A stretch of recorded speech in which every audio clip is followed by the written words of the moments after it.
you, Michael. So I will echo a little bit of what Michael said. Thank you guys for coming out tonight. This is the Institute for Leadership and Actions, Creating Liberating Spaces, Diversity, Equity, and Inclusion workshop. We just included the Creating Liberating Spaces on our title slide because our title is so long for today's workshop. So my name is Natalie DeSandro. I am a senior here at Rutgers studying social work. Alexa, you can go ahead. Oh, okay. I wasn't sure what kind of order we were going to go in. Yeah. All right. Hi, everyone. My name is Alexa Nieves. I'm a third-year student majoring in filmmaking. Hi, everyone. My name is Tanya Martinez. I am currently a political science and philosophy double major, and I am also a third-year student. Also want to take the time to allow you all to introduce yourselves. And so how I'm thinking we can do this is you all will just say your name and your major and your year. And we can all popcorn it. So once I call on someone, you can popcorn someone else. And so I'm going to call on Sid. Hi, I missed the list. I'm sorry. I have ADHD. You're all good. Name, major, class year. All right. You can see me. I'm not naked. Hi. My name is Sid. I am a theater and history major. And what was the last one? I couldn't hear you. Class year. Oh, I'm a junior. Oh, and I have to popcorn it. I'm so bad. I'm so sorry. No worries. I'll popcorn it to Charles. Hi, I'm Charles. I go by Chaz. I don't know why I didn't type it in my name, but it's whatever really. I'm a computer science / digital studies major, and I am a senior looking to graduate next month really. And I'll popcorn it over to Robert. Hello, everyone. My name's Rob. I'm a senior. My major is social work. My minor is criminal justice. Sorry. I'll go to Adiba. Am I pronouncing that correct? Yeah, you pronounced it properly. I'm Adiba. I'm a freshman and I'm majoring in math. And I'll popcorn it to Sajwa. Hi, I am a sophomore and I'm double majoring in psychology and childhood studies. And I forgot the other question, but I'm gonna popcorn it to Gemma. Did she go? I don't know. Hi, everybody. My name is Gemma, and I'm a senior chemistry major. I'm going to popcorn over to Edward. Hey, everyone. My name's Edward. My major is social work, and I'm coming to an end of the first year in the graduate program. So I guess it would be my 5th year, kind of. I'll popcorn it over to Samantha.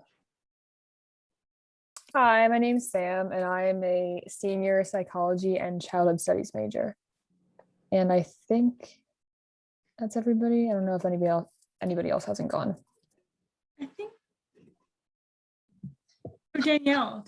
Yeah, I'm Danielle. I'm a senior at the nursing program, and I graduate in 3 weeks and 3 days, not that I'm counting. And we're all so excited to get the semester over. But hi, everyone. I'm excited for today, and I'm excited that we are almost done. Now I think that was everybody, right? If anybody wasn't able to go, speak now or forever hold your introduction in. And you can put it in the chat too. Oh yeah, that's comfortable. I just want to say really quick, Danielle, my roommate and friend is also a senior in the nursing program, and like every day she's like, oh, there's only this many days of school left. There's only this many days of school left. Like she is in the same boat as you. She cannot wait to be done. So you know what? God bless her. I had no idea. You know how you really don't know what you're signing up for? It has been like 1,800 days. I do have the count somewhere. I just can't look at the numbers, but God bless everyone. And the nursing program, guys, oh my God. Full higher education, God bless y'all.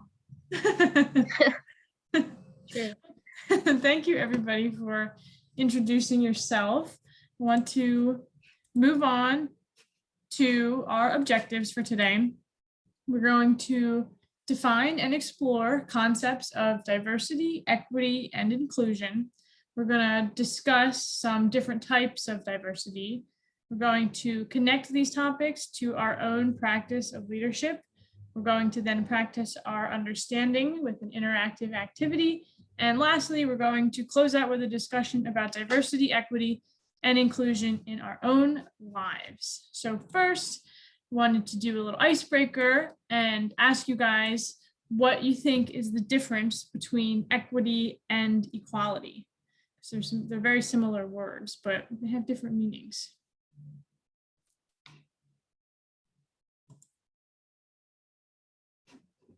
And if you don't know, this little image might be a helpful hint. And if you don't know for sure, you can take a guess. It doesn't have to be a perfect answer. I think equality means giving the same to each person, and equity means giving what's necessary for each person to reach the same level, I think. Yes, definitely. Very, very, like, there's a bunch of different ways, I guess, that you could say it. And there's like so many different examples that you can use to kind of like visualize what the difference is. Like, that's why I felt like this picture was a good one, right? Because they are each given the same height ladder, but this little guy over here doesn't have the same access to the tree. So to me, I feel like equality and equity, a lot of it has to do with access, right, to resources or to whatever it may be. So yeah, definitely. Thank you. Does anybody else want to give their own definition of the difference? I was going to take a guess that one was like an idea and the other was like the actual practice of it. But now that you explained it, that it makes sense. Yeah, I feel like, I feel like in our minds, they may be like the same thing, but in reality, they're really not the same thing and they're quite different. So just to kind of further off of this question, do you think that we should be calling for equality or we should be calling for equity or striving for? Which is like a better, which is more inclusive?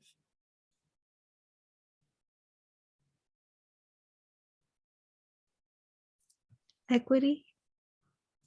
Yeah. That's the tree being straight, right? Yes. Okay, yeah, then yeah, equity. Yes, I agree. Equity, I think equity is more for everyone and not just for people with the right characteristics or the tree leaning to their side, right? Is there anything else anybody wanted to say about equity and equality before we move on?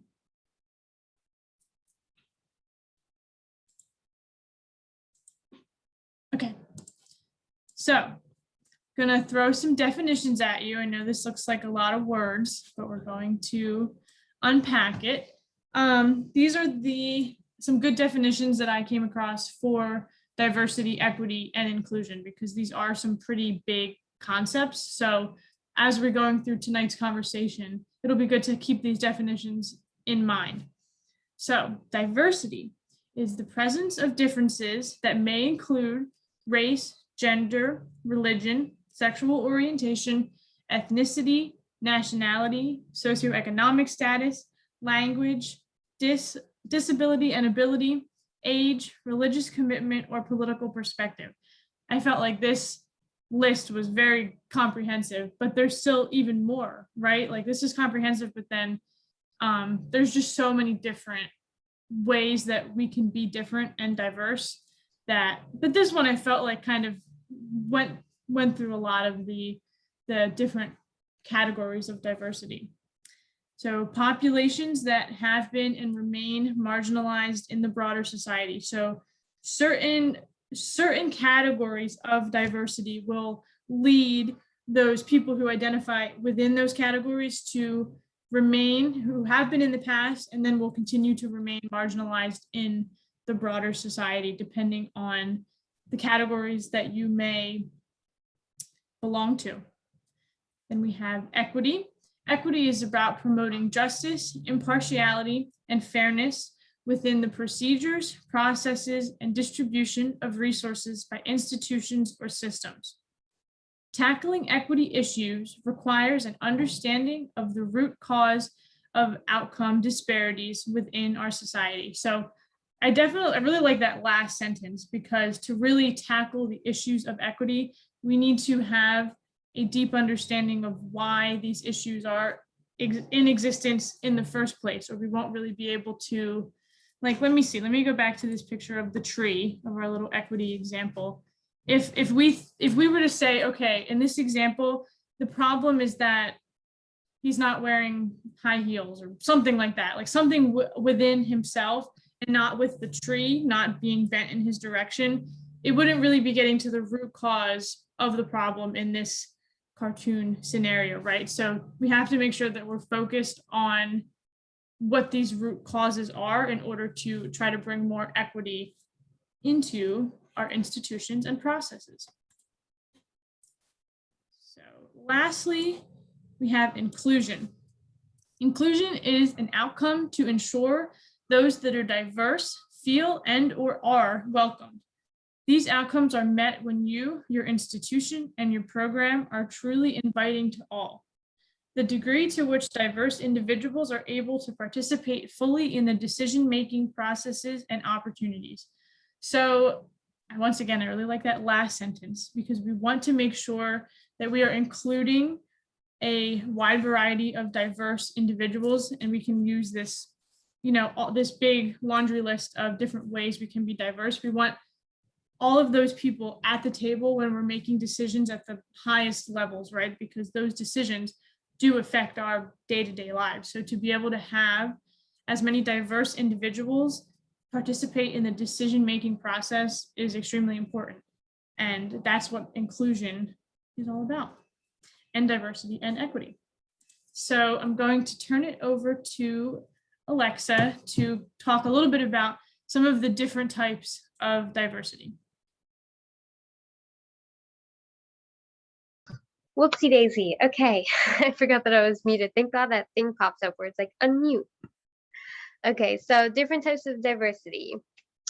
Are there other types of okay, so there's that question was afterwards.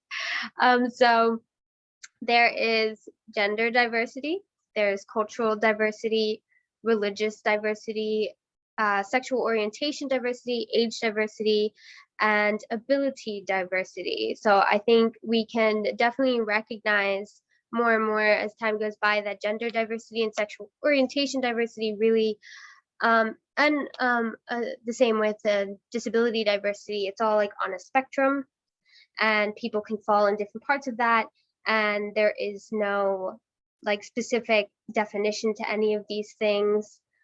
And you can belong to any one of these groups, and a lot of these groups overlap as well, and intersectionality is a thing. So yeah, diversity is really important. And I guess now we ask the crowd, are there any other types of diversity that are important to recognize that you maybe don't see here in this list? You can type in the chat or say it out loud.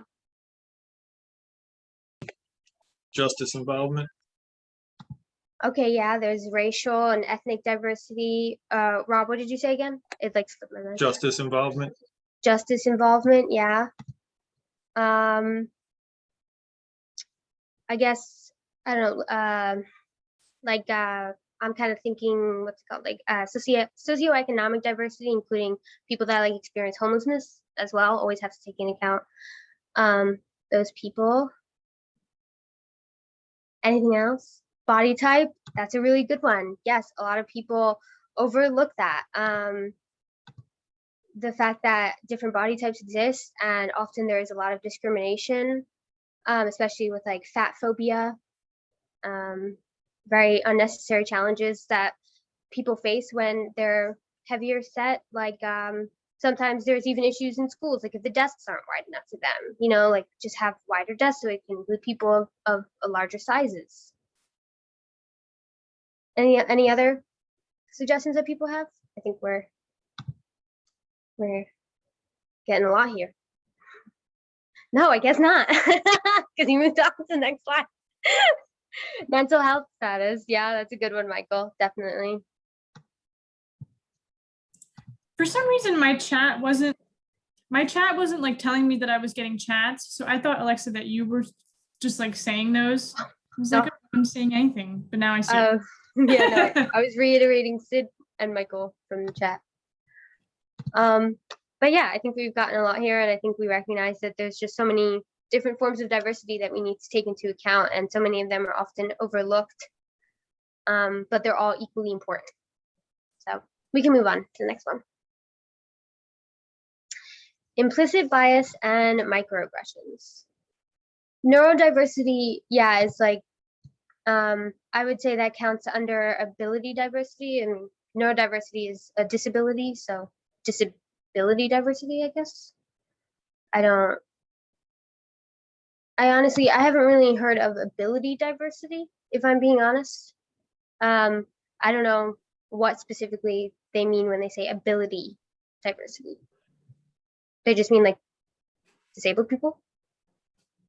Okay, then yeah, neurodiversity definitely counts under that. Sorry. All right, so implicit bias, the attitudes or stereotypes that affect our understanding, actions, and decisions in an unconscious manner, emphasis on unconscious. They are activated involuntarily and without an individual's awareness or intentional control. Unlike known bias, implicit bias is located deep in the subconscious and not accessible through introspection. So one really important thing to recognize is that everyone is faced with implicit bias. All of us are raised in a society in which we have certain conditionings, and they can be really hard to grow from. Sometimes we don't realize that we have them, and we make certain decisions based upon these implicit biases. So it's always important to try to be as mindful as you possibly can in order to avoid acting on implicit biases and practice disassociating from them as well, because though implicit bias is normal and not necessarily something to be villainized since everyone experiences it, it's also not something to be necessarily proud of. And so we should all recognize that we need to unlearn certain conditionings based on any sort of belief system that we may have been raised on. Yeah, does anyone want to give, and then we'll move on to microaggressions, but first, does anyone want to give examples of implicit biases that they recognize?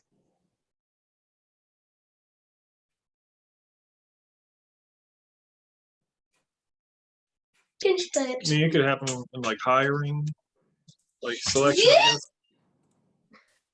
There's a lot of noise going on there. I'm sorry, Rob. Yeah, sorry. Yeah, I got 9-year-old in the background on spring break. Yeah. No worries. Yeah. Hey, there he is. Yeah, during a hiring process, there can be a lot of implicit bias that some people might have. Sometimes, you know, like even with a certain name. Usually people with, I guess you could say, white sounding names, like John Smith is like one of the most common names out there for a white man, might be more considered over someone who's black and has a black sounding name, because they have an implicit bias. Oh, for some reason I just saw that recording button and it really confused me. Anyway, so yeah, they might have an implicit bias simply over a name.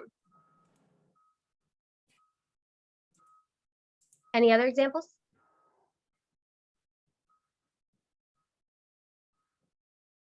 I think we'll move on to microaggressions now. Your director's name is Black, so then he is black. See, there you go. So microaggressions. These are brief, everyday exchanges that send denigrating messages to certain individuals because of their group membership. The weight of individual microaggressions adds up over time. So yeah, there are a lot of there are so many different examples of microaggressions out there, a lot of them which people don't really recognize them. They really run under the radar, but it's true. They do build up. And often they're much harder to address because of the fact that they're so low key, I guess you could say, where people are like, what? Like, oh, I didn't mean it that way, or why are you being so sensitive, stuff like that. And so microaggressions are really, really important to recognize in all spaces of life. Like going to school, people face microaggressions in their work environment. People face microaggressions on a very personal level with people that they may be surrounded by. They're going to face microaggressions if you're a minority or in a marginalized group. And so, yeah, now I'm going to ask the crowd again if they want to give any examples of microaggressions, either that you know of or that you've personally faced yourself. I'm going to give one for myself just because it's on my mind, but I remember, and I didn't think of anything of it, but when I was in high school, you know, I'm Puerto Rican, and some guy kept calling me and my sister Puerto Ricans because he knows that we like rice. And I'm like, okay, like, I don't, why are you calling me Puerto Rican? Like, there's so many different cultures out there, first of all, that really appreciate rice and have it as like one of their main cuisines. And I'm like, you're not funny. You're just not funny. And he would also do this thing where he always called my dad Mexican. And I'm like, my dad's not Mexican. My dad's Puerto Rican. I've told you this 1,000 times. So he just have this microaggression. He tried to group us together and like apply stereotypes onto me that he thought were funny. And I just kind of like wanted him to leave me alone. I hated that kid. I made it very known that I hated him too. But yeah, does anyone else want to share? So let's see. Is it Brianna? I hope that's how you pronounce your name. Could an example be a man not wanting to do household work because it is a woman's job? Yes, Bree is good. Okay, thank you, Bree. I think so. I think so. Like, you know, make me a sandwich type of thing. Yeah, right. Definitely. Tanya, were you going to say anything? Yeah, I was just agreeing with that. I think that it's like a stereotype that's often put on women, and that you know, I don't think women are assigned a role like that. I think it's, you know, definitely something that is individual, but it's like something that's put on that, you know, on someone. Yeah. So that's one. Yeah, I agree. And misgendering is definitely a microaggression. I would definitely consider misgendering a really important microaggression. Because people, they don't recognize the importance of pronouns, and so they just kind of overlook it. And you know, you really need to learn that pronouns are important, they're core to people's identities, and you have to respect them and work on getting them right. So Charles, you said, I told someone I was on the autism spectrum. Oh God. And their response was, well, you don't act autistic. I hate that stuff. They'll say you don't look autistic, you don't act autistic, or like you're high functioning. And I'm like, oh my God, stop with all that. There is definitely a lot of terminology with the autism community that is very microaggressive, saying that like you suffer from autism. Like, no, the disability, there's no suffer. Like, there's the only reason that suffering may be involved is because we don't accommodate in our society in any way, shape, or form. So definitely that was a very good example. Thank you, Charles, for sharing that. Yeah. Charles, is it okay that I interject? Yes, you may. I'm an older student and I have 5 children. They're young, but they're on the autism spectrum. And I've had so many people comment that they don't look autistic because they're quote unquote neurotypical or whatever BS or labels people have. I'm sorry, guys. Like languagey here, but he brings up such an important point that people make so many labels, whether it's autism or ADHD or your culture, your gender, or it's not right. And it's just something that's ingrained and enculturated in today's society. And it needs to stop on every level. 100% agree. Thank you so much, Danielle, for speaking up on that. I definitely agree with that. And that's why it's really important to learn about microaggressions so that we can like move beyond them and start expanding our language and being much more inclusive with it and not insulting people, because hello. So Sid, you said people tell me ADHD isn't a real disability. Yes, that's definitely a harmful microaggression. Any sort of learning disability is a disability, period. I don't know where they're getting their facts from, but they're extremely wrong. And their microaggressions are harmful because then what does that do to your identity, right? Like, what are you going to start telling yourself? Like, you're not valid because someone else tries to tell you that your disability isn't real. That's very harmful. So, Adiba, you said, you're so well spoken. It's so often said to BIPOC people. Yes, definitely. BIPOC people sometimes we have different slang, we have different ways of speaking, especially based on like where you were raised, and we're always expected to just sound like white people, or like how white people sound, because it's seen as like the proper way to speak. And it's just really annoying when people say like you're so well spoken if you're not white. And it's like, what do you mean by that? Like, what are you trying to tell me right now? I just wanted to add to the conversation in terms of all these experiences. You know, I think that it breaks my heart to know that these are all, you know, shared experiences. Things like microaggression, things like, you know, implicit bias. You know, it's always something that I think is questioned, whether, you know, like in terms of when it happens to you, it's always like, at least for me, I always feel like I'm very inclined to like dismiss it when it is a big deal. So in particular, I wanted to share a little bit of my experience and then showcasing how a lot of our experiences in this can really transcend into other bigger issues. And so in particular, I wanted to share about how whenever I was younger, my family was on this thing called like WIC, which is essentially supposed to like help with those that are needing a little bit more support in terms of getting food. And so when we were waiting in line, there's a certain process that you have to like undergo. And so in getting my like our food scanned, a lot of it was you know, cultural to us, like something like tortillas. We can do like, it's very universal and can be used for a lot of different things. You know, things like that to us are very critical for a lot of things that we make.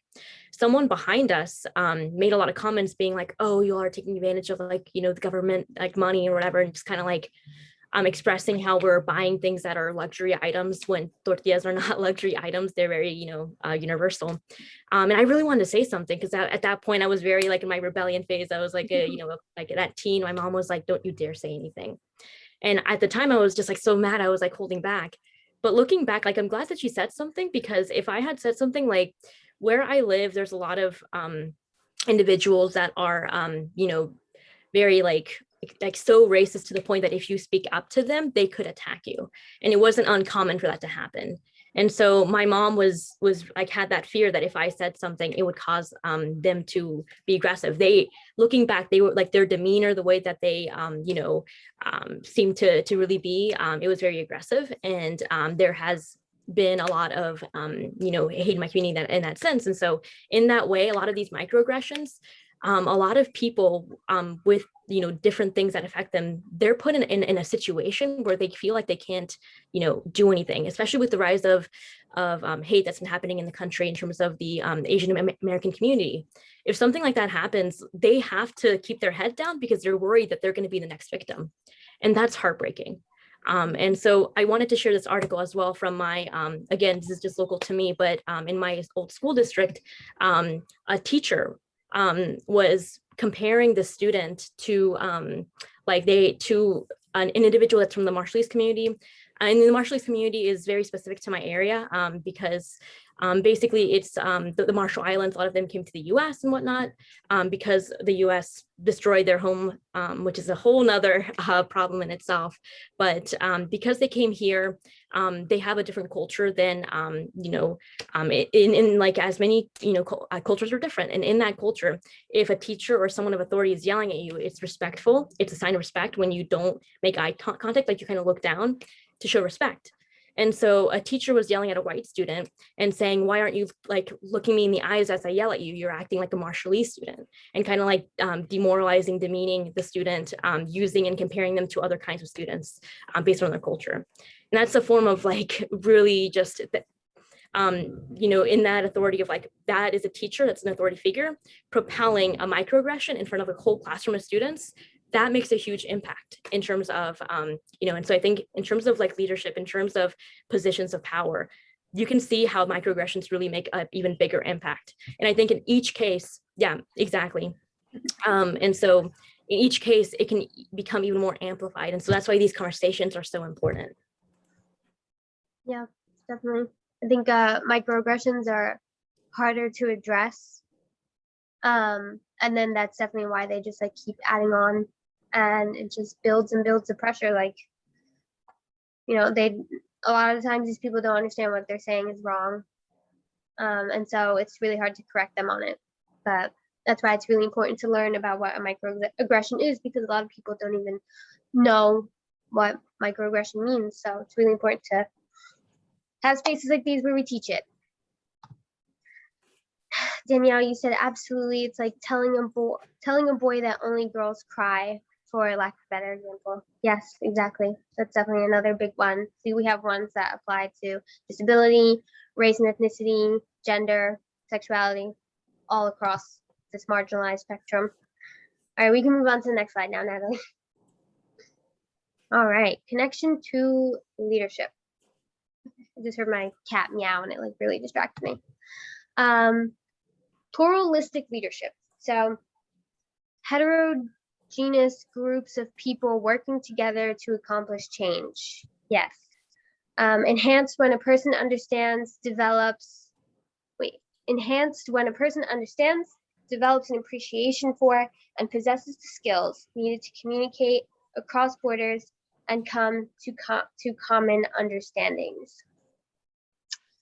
And then 2 challenges: understanding yourself well enough to know how others see you, modify your own behavior / attitudes to encourage a spirit of openness and connection with others. Yeah, I really like that.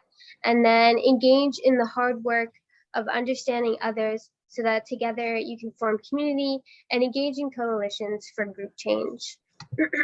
Yeah, so diversity, equity, and inclusion is really important to leadership, because we work as groups to make change. And we never want to live in this narrow-minded space of ours in which we forget to include everyone. And so the whole point of leadership really, like, I know it says leader, and typically we think of leader as just like one person, but that's completely false. Leaders, we work in groups, we work in coalitions, we work in the way that we connect and communicate with other people. And that means we have to, again, unlearn certain conditionings that we may have to work to include everyone, because everyone is needed in order to create real change, since everyone has so many different lived experiences. Yeah, that's all I really got. We can move on to the next slide. Is this still mine? I don't know who goes next. Tanya, you're up? Yep. Okay. So the next thing we want to talk about is, all of you, in many different points of your life, you are going to be a leader, whether that's a given title or whether it's not. The fact that you all are here is, just already showcasing that you are going to be a leader. And so in that, creating these spaces where people can engage with one another, where people can talk about this, that's honestly one of the places to start, is in promoting diversity, equity, and inclusion. It's about creating spaces like this. It doesn't have to be an official space. It can be even in a meeting, or in an office, or it can be in student organizations and everything. A lot of us are going to be coming from different places, but it definitely applies in many different parts of our lives. And so one thing that, these are just examples. There's so many more ways to do it, but to start off, having the dialogue to talk about this, and actually not being afraid of these uncomfortable conversations at times, because I think sometimes there's that want to not even talk about it, to not address it, to kind of slip it under the rug, not necessarily always from us as individuals, but from others. And when we see that happens, let's say you're in an organization, or you're in a meeting at church or at work, where something happens and it's uncomfortable, and you can tell it's affecting an individual, or it's addressing an entire community, and it's not really something that's being addressed. Putting in you as a position to promote more dialogue, to have these conversations with individuals, even if you're starting off small, that's really critical, and it's really important, because it's going to create a better environment for wherever you end up being. And so, a way to do this is understanding and empathizing with like one another. Typically that comes really natural to us. So in terms of trusting your intuition, but then also being mindful, how can you better understand someone? Some aspects of this is doing your research. Some aspects of this is, hearing about what their life experiences have been like, because that will give you a better understanding of what they've gone through. And so that's just some places to start.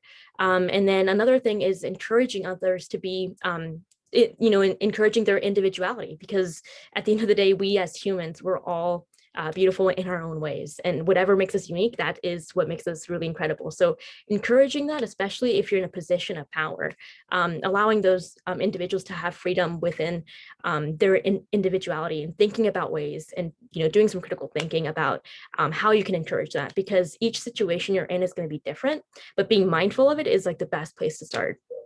And then showing gratitude for the people around you, and developing trust with individuals. I think that's a really, really critical thing, because showcasing gratitude to everyone. I think a lot of us are always trying to grapple with how can we be better leaders. And I think that's always something that we can always do more of, is showcasing how much we appreciate those around us. It's something that, is, I think, pretty, common for us to do, but it's something when you're more intentional about it, it really showcases more of a safe environment. And then, just in terms of using all of this just to work better together, in terms of collaboratively working on safe spaces, that's also a really critical thing, is working with others and how to develop that. Because trying to take that all on your own is really overwhelming, but others around you probably have this idea of how can we make our environment a better environment for everyone.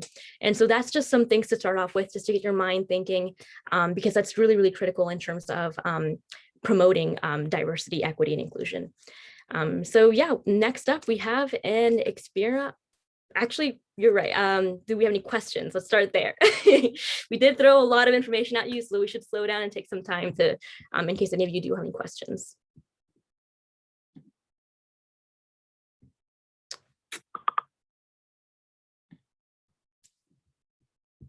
If not, I'm trying to see if there's any hands, but if not, we can go ahead and move on to the activity.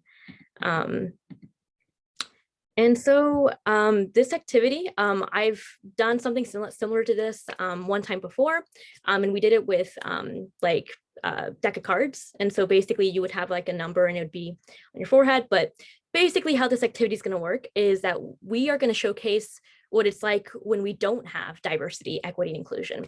And so in this activity, we're going to really not enjoy our roles, because we're going to be like promoting what we don't believe in, and that's going to be really weird for us. So us as facilitators are not going to have fun with this, but we are really wanting to keep everything light, because what we're going to be doing is very rude, and I really want to just address that we are not going to be happy. And so let me just explain what I mean. We're going to be talking about some unpopular opinions that you all are going to be encouraged 100% to share what your opinions, what your thoughts are for these topics. And everyone's going to be assigned a number, but based on your number, it's going to tell us how we're supposed to treat you. And so your job is to try and figure out what your number is based on how we're treating you. And think about, like, if you have the ability to speak up, then to do that, and how can you encourage a safer space. And so basically what's going to happen is, if you're a 1 to 4, you're going to be we're gonna have to treat you like poorly to like mimic what can be done in these spaces. So an example of this is we might mute you, we may just cut you off, we may not even let you talk. And so if you'll figure out pretty quickly if you're 1 to 4. In terms of if you're 5 to 7, we're going to be treating you okay. We'll let you say some ideas, but will we really take it into account? Probably not. And then 8 to 10, we're going to just hype you up. You're going to, like, anything that you say is going to be just glorious. And so that's the activity. It's just supposed to mimic how people treat others based on things that, shouldn't be based on, essentially. And so for this activity, everyone is encouraged to talk consistently. The more you talk, the more you're going to figure out what, what number you are. And once you figure it out, and once you're pretty sure you know what you are, you can put your number in the chat. And the more you talk, the better. And so every time we start a new topic, you're going to get a new number, and you're going to be able to experience what it's like in different shoes, in each of these shoes. And so I know that's a lot. Any questions before we start?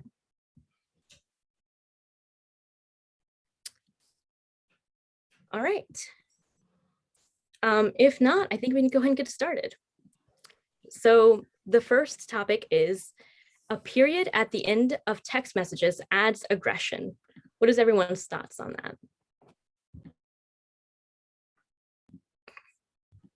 Not necessarily, because some people might just be more Anyway, does anybody else have any thoughts? I think it depends on the text that you're sending. Sometimes, like if you're trying to actually like end a thought and like write out a prompt. So anybody I'm sorry. I feel horrible. I have no Has the opinion time about to this. add punctuation. Danielle, can you say that again, please? I think you add a lot of value to our group. So I said, no, who has the time to add punctuation? you're absolutely right. I love that idea. That's a really brilliant idea. Like, thank you so much for bringing that. Yeah, Charles, were you trying to say something too? Yeah, it's a dot. I have no opinion on it. That's Yeah, brilliant. That's fair. Brilliant. It Absolutely. is just brilliant. a dot. I never thought of I it. never that thought of way. it that way. But you're right, Charles. Does Anyone else want to speak?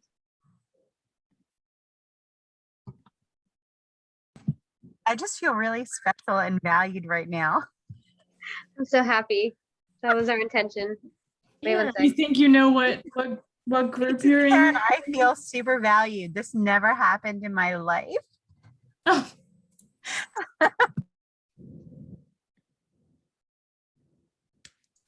Does anyone else have an opinion about text message? Oh, no. No, don't look at the screen. Okay. Does anyone else have an opinion about what text messages do? I mean, what a period at the end of your text message, does it add aggression to what you're saying? What do you guys think? I think that it absolutely can, but I think it all depends on personal circumstances and your circle.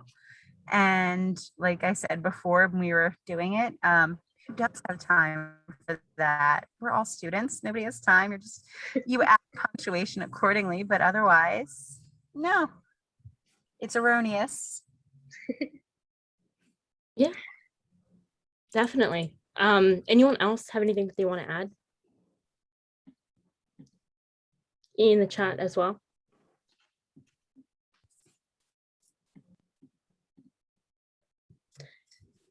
All right, if not, want to stop and pause here after our first round. And so it definitely was very uncomfortable to mute you all. Rob, I don't know, I felt very bad. But the thing to keep in mind here is like, I think in muting you all and cutting you all off, it kind of created an unsafe space, right?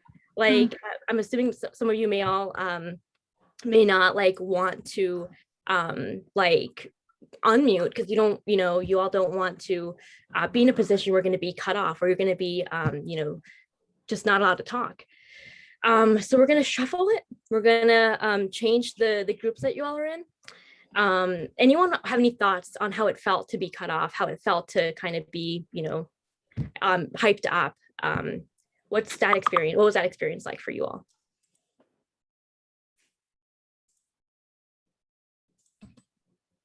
I wasn't cut off like for the first time in my life.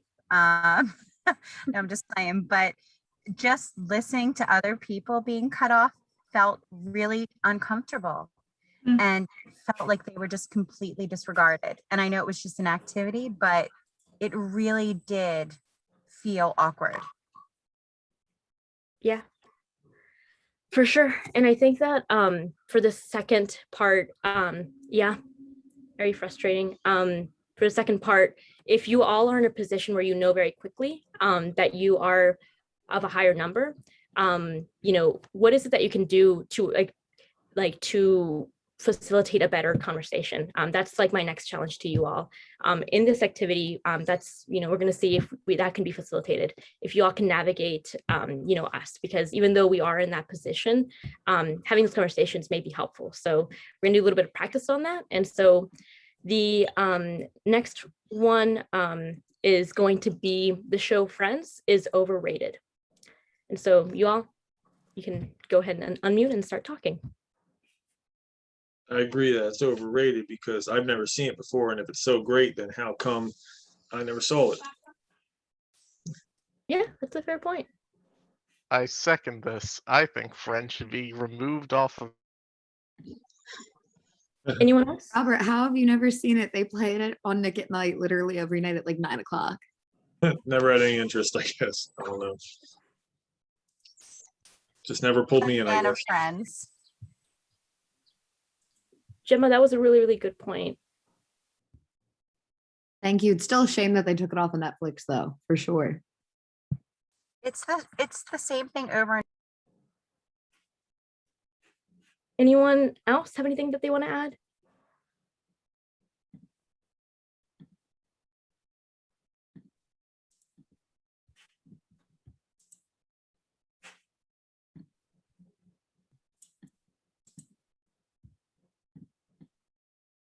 All right. If no one else, Danielle, I am very curious about how that felt, going from being in one group and now you were in another. What did that feel like? there was definitely a dichotomy there. I mean, it went from being you guys, I had more experience with people not interrupting me every day of my life but no, seriously, it definitely was a vast difference between almost kind of praising and go on for the first experience, and then the second experience just being cut off completely in the middle of my sentence. It definitely felt, I mean, I know it's an activity, but I cannot even begin to imagine what that would feel like in real life. I mean, aside from that. Right, like what if you, like imagine that we weren't talking about friends, right? What if this was at work and this idea that you've been working on and you've been really thinking about it and working on it, and you try to present it and people are just like, yeah, okay, like, you know? It would be absolutely devastating. Yeah. Be cut off in the middle of my sentence, not even a sentence, in mid-word, to feel that. Right. I also wanted to share like this video that I saw too, in terms of like, it was basically someone, like a woman presenting in like a all male business like environment, and she was kind of like ignored, just like dismissed, and then a guy said the exact same thing that she said and he was just highly praised. That's just so sad to think that that's a reality for a lot of people. And so any other thoughts?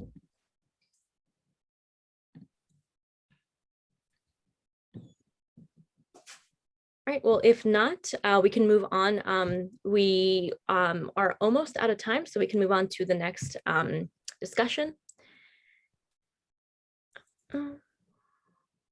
Basically, overall, even for those individuals that, you know, were not able to talk or whatnot, how did it feel just to be in the room? I think there was a sense of like not wanting to speak up just because you didn't know how it was going to go. You didn't know if you were going to get muted like Rob, like two syllables into his word, or like praise. So I think there was like the sense of uncertainty kind of like took people back, and like maybe I should just not say anything. Right. And I think that like it definitely does create like an unsafe space. And so I think being in that is really uncomfortable. And so in that aspect, what do you all think are some ways to navigate a space like that, where you can understand and see that that, you know, you may have a position where you're seeing others experiencing this, but you yourself are not. It's not just on you to do that. So what do you all think are some ideas to navigate spaces like that?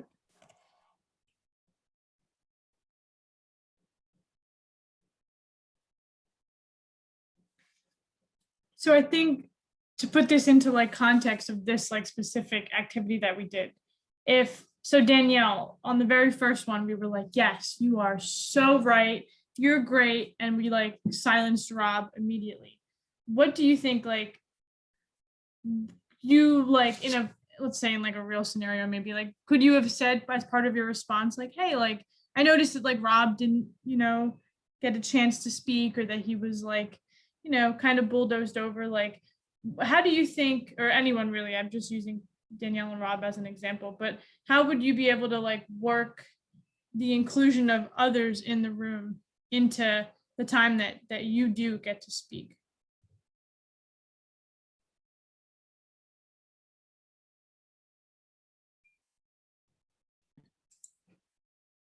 it's definitely like a hard question. So if anyone wants to hop in as well, because like in a sense, there's like that sense of like privilege that a person can have. How can you utilize that? I don't really have a great answer for this, but I think because I'm an older student, I definitely think that helps being able to stand up for yourself more. And I know that, again, we're going back, we're kind of going in circles here, but I don't think that the way that I would speak up now on others' behalf, I would do it 15 years ago when I was younger. I definitely think that helps put into play, but I think there is a degree of comfortability with yourself, knowing who you are, that allows you to speak up on behalf of those who you don't fully identify with, but and that degree of humanity that comes over time. That's something that's lacking within this whole presentation, but society in general today. I don't know. Again, it's from a slightly different perspective because I'm older, but I wouldn't, for me, I would interject. If somebody was being cut off right now, I don't care if it was my boss, my boss's boss, my mouth wouldn't shut up, period. But I don't know how that equates. I don't know how to put that into every day. If that makes any sense. No, it definitely does.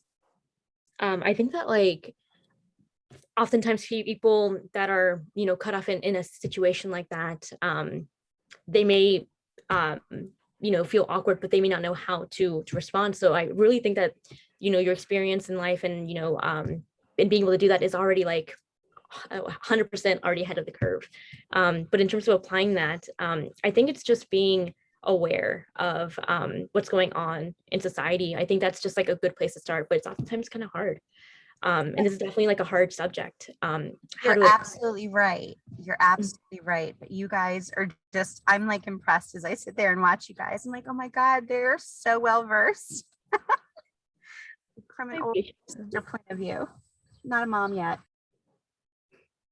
I appreciate that. Anyone else have anything they want to add?